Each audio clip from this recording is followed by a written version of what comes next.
Shalom. First and foremost, I want to give all praises, honor, and glory to Yahweh, Bahasham, Yahweh Shai, Bahasham, Ruach HaKodesh.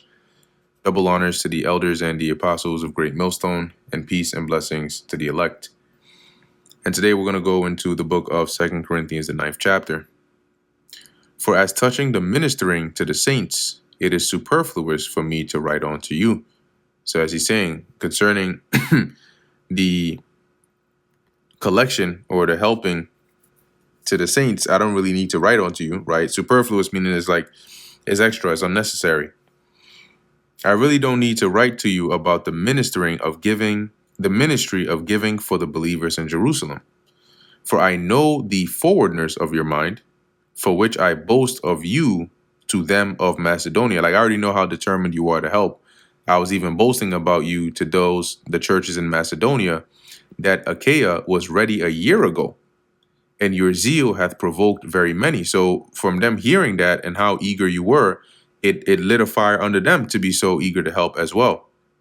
Yet have I sent the brethren, lest our boasting of you should be in vain in this behalf, that as I said, ye may be ready. So he's saying, but I still sent the brothers to come and ensure that the money is ready. Right? It says here, but I am sending these brothers to be sure you are really ready, as I have been telling them, and that your money is all collected. I don't want to be wrong in my boasting about you. Because if I said all these good things about you, and then, as he's going to say, verse 4, less happily, if they of Macedonia come with me and find you unprepared, we, that we say not ye, should be ashamed in the same confident boasting. So if those that heard me boast about you came along and they see that what you were saying that they were ready a year ago, some of them don't even have anything. What's going on here? It's going to be a bad look. It says here, we would be embarrassed not to mention your own embarrassment if some Macedonian believers came with me and found that you weren't ready at all. You weren't ready after all I had told them. Therefore, I thought it necessary to exhort the brethren that they would go before unto you and make up beforehand your bounty. So I sent them to come ahead before me to make sure that everybody has everything set. Wherefore ye had noticed before, that the same might be ready, whereof ye had noticed before, that is of the collection, that the same might be ready as a matter of bounty and not as a matter of covetousness. So I sent them to make sure you have all the, everything ready. NLT. So I thought I should send these brothers ahead of me to make sure the gift you promised is ready. But I want it to be a willing gift, not one done or one given grudgingly. But this I say, he which soweth sparingly shall reap also sparingly. So keep in mind, if a husbandman only sowed a few seeds, the harvest is going to be very few. And he which soweth bountifully shall reap also bountifully. And the inverse of that is true. So he's likening your giving and your generosity to being sowing, right? To sowing. Sowing is planting. Every man according as he purposeth in his heart, so let him give. So according as each body, whatever the Spirit is telling you in your mind, however the Spirit is telling you to give that.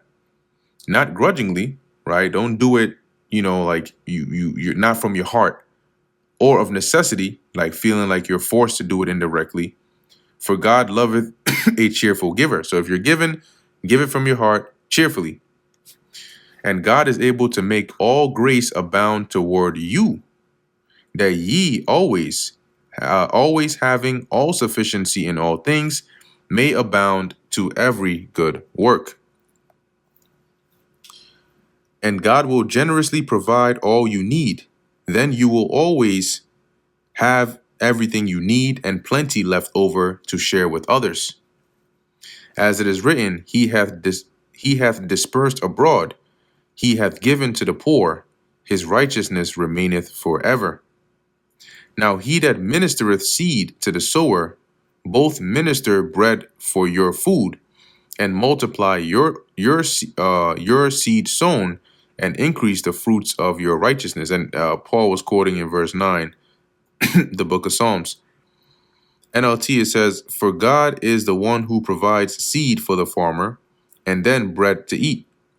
In the same way, he will provide and increase your resources and then produce a great harvest of generosity in you, if you willingly give, being enriched in everything to all bountifulness, which causeth through us thanksgiving to God." Yes, you will be enriched in every way so that you can always be generous. And when we take your gifts to those who need them, they will thank God, right? That is, those at Jerusalem having received this, they will thank God, and the Lord will bless you. For the administration of this service not only supplieth the want of the saints, but is abundant also by many thanksgivings unto God. See, so by you doing this, not only is it going to help the believers that are in need, but it's also going to create an abundance of thanksgiving unto God, right? A lot of blessings and gratitude are going to go to the Lord for it, and he's going to bless you for that. Whilst by the experiment of this ministration, they glorify God for your professed subjection unto the gospel of Hamashiach, and for your liberal distribution unto them and unto all men. As a result of your ministry, they will give glory to God, for your generosity to them and to all believers will prove that you are obedient to the good news of Hamashiach. And by their prayer for you, which long after you for the exceeding grace of God in you. And they will pray for you with deep affection because of the overflowing grace God has given to you. Thanks be unto God for his unspeakable gift. See, and so Paul was exhorting them to say, look, you said you were going to do it. Do it. It's good. You're going to get many blessings for it. You're helping out the other believers that are in Jerusalem, and the Lord is going to bless you for it. And that brings us to the end of the book of 2 Corinthians, the 9th chapter.